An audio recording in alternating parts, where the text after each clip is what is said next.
We're live again from New York, David. Oh, I wonder if I get sued by Saturday Night Live. But anyway, we're kind of live from New York. We have someone from New York, we have someone from the Netherlands, and we have me somewhere on the planet, the third rock from the sun. Netherlands.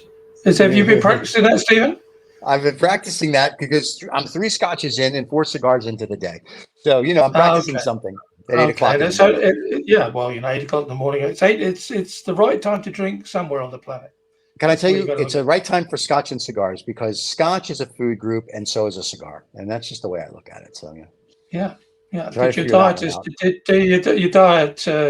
told you that, too. No, my doctor said if I want to quit chewing gum, I should smoke cigars. So that's what exactly you drink scotch. That's what I did. Yeah. Okay. It's a very good thing. We're back remote working again this morning. Yes, with Mr. Michael. And we're going to talk about crypto, he says. I'm very excited because the crypto markets are exploding and all the crypto billionaires now are just jumping off buildings, which is awesome. Less than the population. I just saw something out the back of your window, Stephen. So it's probably one of your crypto neighbors that just throwing themselves on.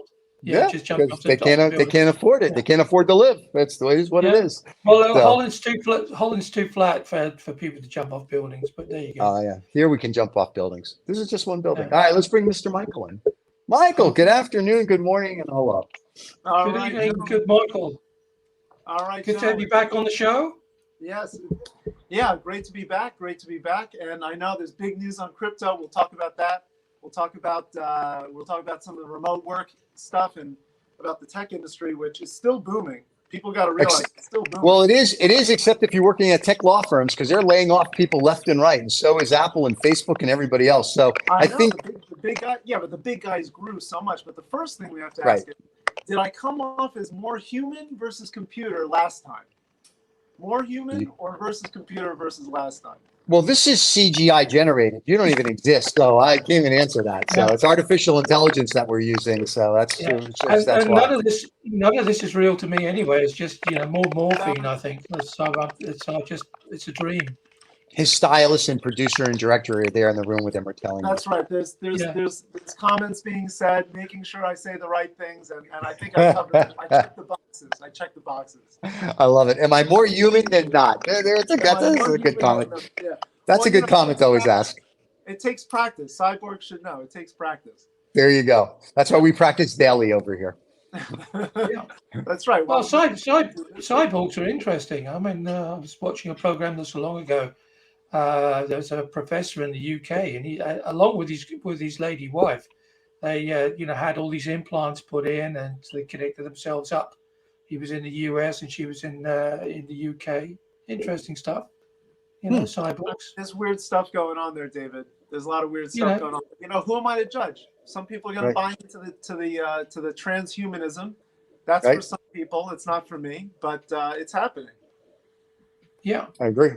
I like the press the flesh stuff. And that's what I go to Hilga's House of Pain. That's what I tell them. Let's press the flesh, baby. So that's why we go there. So there you go. Yeah, but we're seeing a lot of interesting stuff, because certainly a lot of industries, medical industry, of course, technical industries, they're all using some form of virtual reality with the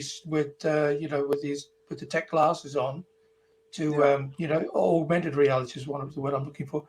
To enhance their working practices, and for a lot of things that makes a lot of sense. If you're doing extremely dangerous jobs, or you need to have a lot of instruction while you're trying to train up for a job, but it had a little bit of momentum. I think these glasses, and then they kind of died a death. But it's because there's a lot of industrial use of it. The problem with augmented and virtual reality is I sit on the board of one that does since '95 that does stuff with the DoD. And the problem in the beginning is that you put on this headset that weighs more than one of the slates that we just saw from Noosh, right? Like 50 pounds. And and it's split the screen. You see the seam, and the problem is you get literally sick after a little bit. So now it's gotten to a point 25 years later that it's not like that. It's like sitting in a chair. It's like being surrounded in a room. The public will get this in 10 years. But for like military, it's like, wow. It's like where augmented reality and virtual reality is. It's like when we get there, I agree. Then, like, if you're a 12-year-old boy, watching porn is going to be great. You know, so, but I mean, but that's cool. Going into a movie, you really get then to immerse yourself, or playing a video game where you're driving a car. I think that's going to be really cool. But I think right now, because the expense of it and the computing is not there yet. It's there if you're a government, I'm sure, or if you're industrial. But I think when quantum computing, or quantum reality now, I guess what they're calling it, really comes online for the average person, I think that's where you'll see augmented and virtual reality do better. Wait until Apple releases their AR headset. You know, that's going to be, they're going to change the game. My prediction. Okay. Yeah. All right. Well, that's an interesting thing, this whole quantum computing thing, because it looks very much as if the Chinese are ahead of all of us, and they may well get there before the rest of the world does, and then that will be a serious game changer. Look, quantum supremacy there's a lot of claims being made, but there's a lot to there's a lot of energy out there, and if you look at what IBM just did with their latest quantum chip, this is leaps and bounds beyond what anybody else has been able to produce so far. Right. So we've still got some really good quantum technology on this side of the pond. Well, in the UK, there's the UK, and one of the universities has got one that actually works, and now they call it quantum relativity, or quantum something, a realm or whatever. It's not called quantum computing anymore, but they've got something that they think is commercially viable, like in 3 to 5 years, and they just raised $168 million for it. So I'm like, this is interesting. So there's stuff going on. The Chinese will always be ahead in a certain way, but you have to also be able to commercialize it. So, or like what Japan did with transistors. UK, Asia, whatever Europe may be able to develop it, but it'll be the Chinese or the Japanese, and I would truly believe that'll take it and get it to that next level, because they just seem to be able to make it better, quicker, without a lot of technical BS.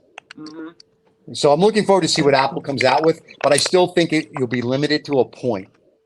Yeah, it's going to be it's going to be really interesting what all of this stuff that's happening. I'm glad we have this show to talk about it. Let's talk about crypto. I mean, what's going on in the crypto markets is wild. Wait, do you want to talk about FTX imploding? Do you want to talk about AXX imploding? Do you want to talk about BlockFi, which is Peter Trill's company that had to file bankruptcy?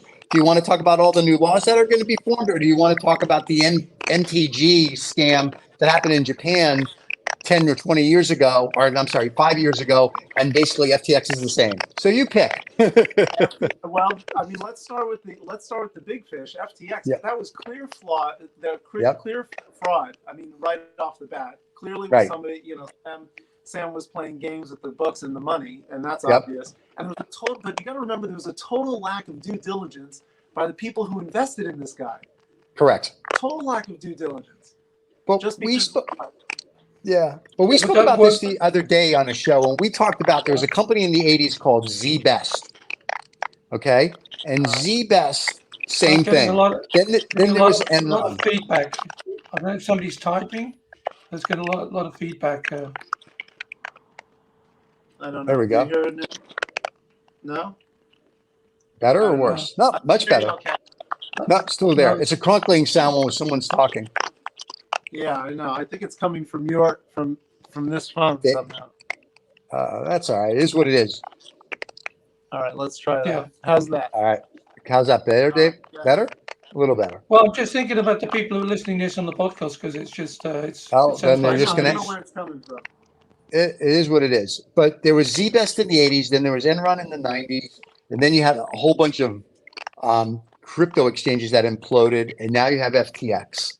So there's an article yesterday in the Financial Times, and someone said, and they're mega investors. Even the sovereign wealth fund of Singapore invested in it. I'm not thinking to myself, how stupid are you? Like, before, like, we make an investment, I don't care if it's for $10 or for $5 million or a number in between, or 50 million.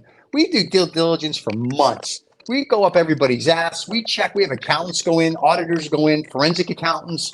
We have everybody go. These people are like, okay, it's really good. I'm going to write you a check. Either you have too much money or you're too stupid, and either or is not good. That's right. So, no, that's right. I think you made a space. I think separate two ideas, though, is that FTX is not cryptocurrency overall. And even if it's an exchange as a concept is going through a major correction, even with Bitcoin, Obviously, Bitcoin is going through a major correction, but the concept of cryptocurrency is not limited to just whatever FTX says or whatever Bitcoin says. And I Correct. will say that there are many privacy coins like Monero, for example, big coins that are still out there. And cryptocurrency as a concept is not going away, especially when you get the big states talking about central bank digital currencies. So it's still out there as a concept. It's just that you're going to have a restructuring of the markets themselves. But the concept I would of it is rather, not going away, and it really is about power to the people. yeah, but if I could care less about power to the people, that's bull. I'm very much, if I'm the central bank of China, if I'm the Bahamas has a digital coin. China's working on their own digital coin. If I'm going to put, listen, Yeah. I know, but well, it's not in circulation. And we've been doing it. And what people don't seem to understand is we've been doing it for now years with banking. The only difference is that it's in your phone or your wallet. I call it algorithms. This crypto algorithm stuff to me is still not anything I have confidence in. Not for a long time. Unless there's, a real exchange, even Binance, I have no confidence in. I think this is still, Yeah, I mean, this is a scam waiting to implode. And not that I'm saying the New York Stock Exchange would do it any better, or the LSE would do it any better, or Singapore's, but I think it needs to be regulated. I think the SEC in our country needs to get involved. I know the FCA in the UK is involved. And I think when that happens, I have a little more confidence in it. But I don't have confidence in something that you just pull out of the air. Like I said on a show the other day, if that's the case, I might as well go to Vegas. I could take my 10,000 or my 10 million. I can go have a good time for a weekend and come home.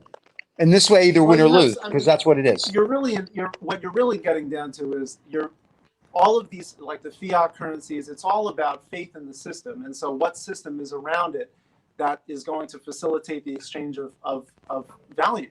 And so these central bank digital currencies, I just want people to know the risks of them is that they are very centralized. They're not like Bitcoin. They're not like decentralized, although Bitcoin is somewhat decentralized. You still have the issue with the mining problem, but they're mostly decentralized. And you can, with the central bank digital currencies, you get the issue of privacy. You get the issue of turning. But I don't care. I don't care about my switch. privacy. Yeah, but you don't care about privacy. I care about the safety of my assets, and that's a generational thing. Maybe the 14-year-olds all worried about the government knows what you're doing.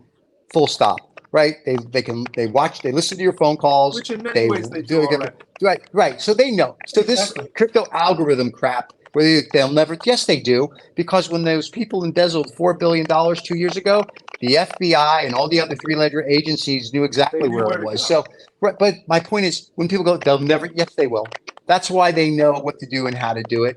So it's just I don't get why I'm going to put my faith into Bitcoin. It doesn't make any sense. And I know. I hold no Yeah. Bitcoin. I don't hold any. I hold no. Crypto it's an important topic. It's important. No, I understand that. I think crypto right now, unless the governments are going to bring out a coin, I will not put money in it. Like a friend of mine was like, you should put, I go, listen, that's Vegas money. That's like my 10 grand. I'm going to go to Vegas and gamble. That's crypto. And if I lose it, I don't care. Some of these people put their life savings into it and now they have nothing, because it's the fear of missing out. And I think you want to invest in something, at least, listen, the stock market is like Vegas as well, but at least IBM is a company. So is Apple. There's something there. Well, Crypto algorithms aren't. You bring up a good point. You want to invest in something. Let's do the segue into B2B software. The segue into B2B, business to business software, especially SaaS software as a service, software that lives in the cloud. That's still booming, and that's the real topic that I wanted to bring up today. Is that for all of the news that's going around crypto, for all the news that's out there about tech, because there's a lot of people, a lot of articles out there talking about how tech companies are firing. People have to remember, tech companies have been hiring for 3 years straight, nonstop, and have been hiring lots and lots of people. So now the question is, they have to let some people go that maybe shouldn't have been hired, or maybe they have to call back. But if you look at B2B software, look at business-to-business software, we're talking about companies between 5 and 5,000 employees that service the industry. We're actually looking at, instead of 58% of those companies growing in July, now only 41% of them are growing. But they're still growing, and the rest of them are neutral or staying about the same. So B2B software is still vibrant, and that's what I wanted to bring up, is that even for all the people who are talking about the death of tech, or at least the pullback, you have to remember where it's pulling back from. No, I agree. But I think the other thing that people have to understand, and I don't think they do, is like you see, like when Elon Musk takes over Twitter, he gets rid of half the staff. Right. That has nothing to do with like when Apple gets rid of people or Facebook because they've overstaffed, Right. or the law firms that overstaffed, and now there's because of the next global depression that's coming. They're spending less and whatnot, right? So Yeah, there's yeah. a lot to do with that. And I think what people see is like, oh, tech is dead. Tech isn't really ever going to be dead now, because tech is what the car was in the 1900s. And you know what I mean? Yeah. So like tech is going to keep going. You just have Yeah. to find, I think, in my opinion, the niche in tech that you belong. And Well, I think then you're good. I completely agree with you there. And this is why Bendicoot is about helping people find their position in the tech industry, because tech industry is going to keep hiring. Maybe they'll be hiring at a slower rate, but there's still a lot of need and demand for people in hardware and software companies to get people in sales, in marketing, in HR, in finance, in customer support, in customer success. You still need all those positions.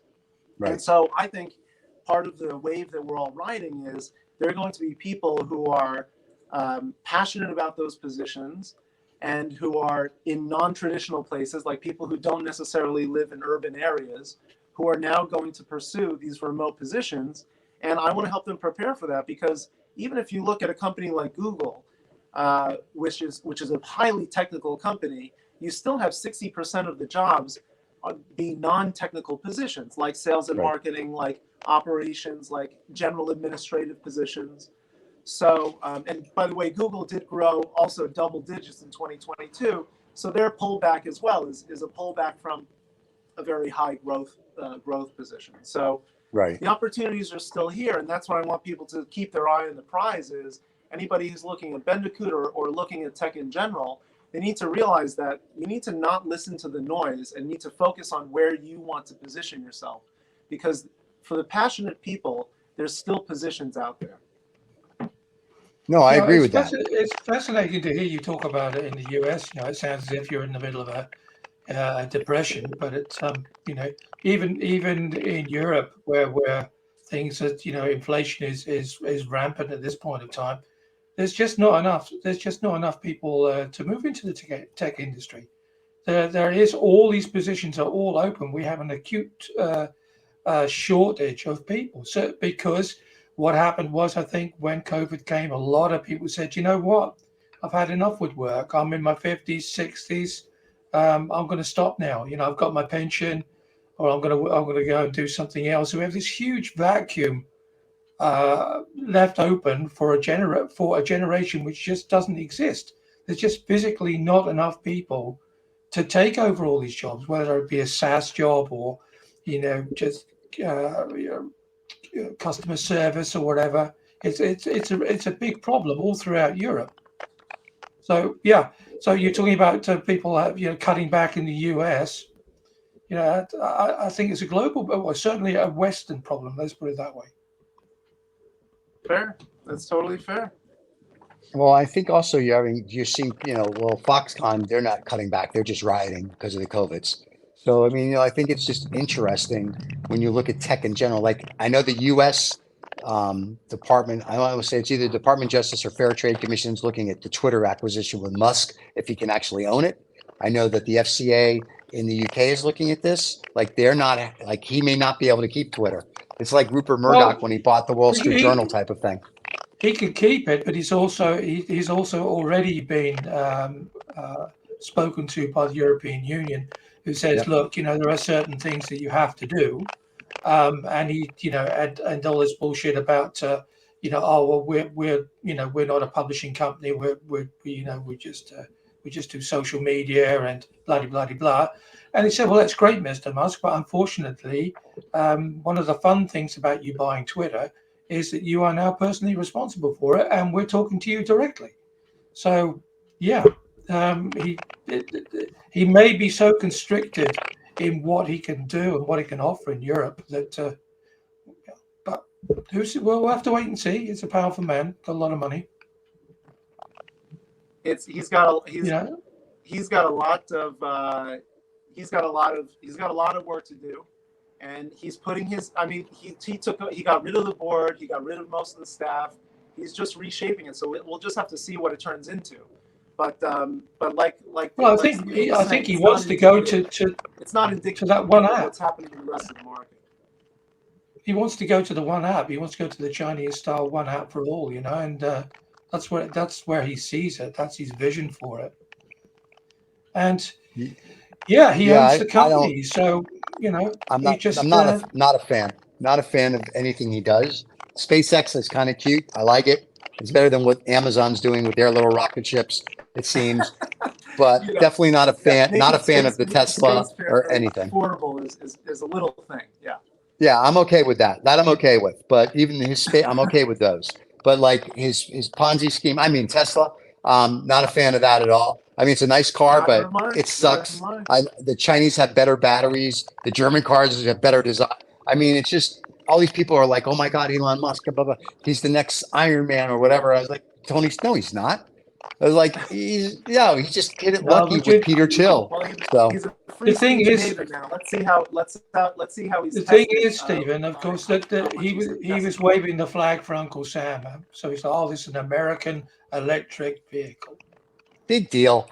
Who cares? Yeah, I could care less. yeah. Ford makes their E Mustang, which looks funny, but apparently works really well, except when they just recalled half of them. They all Porsche makes a car, BMW. They're all making them, and BMW makes half their cars in the States anyway. So it's not a U.S. thing. It's a I need to promote myself thing, and that's what he did, which is great, but still not a fan. And him buying Twitter, not a fan there either. So Yeah. but then again, nobody cares what I think.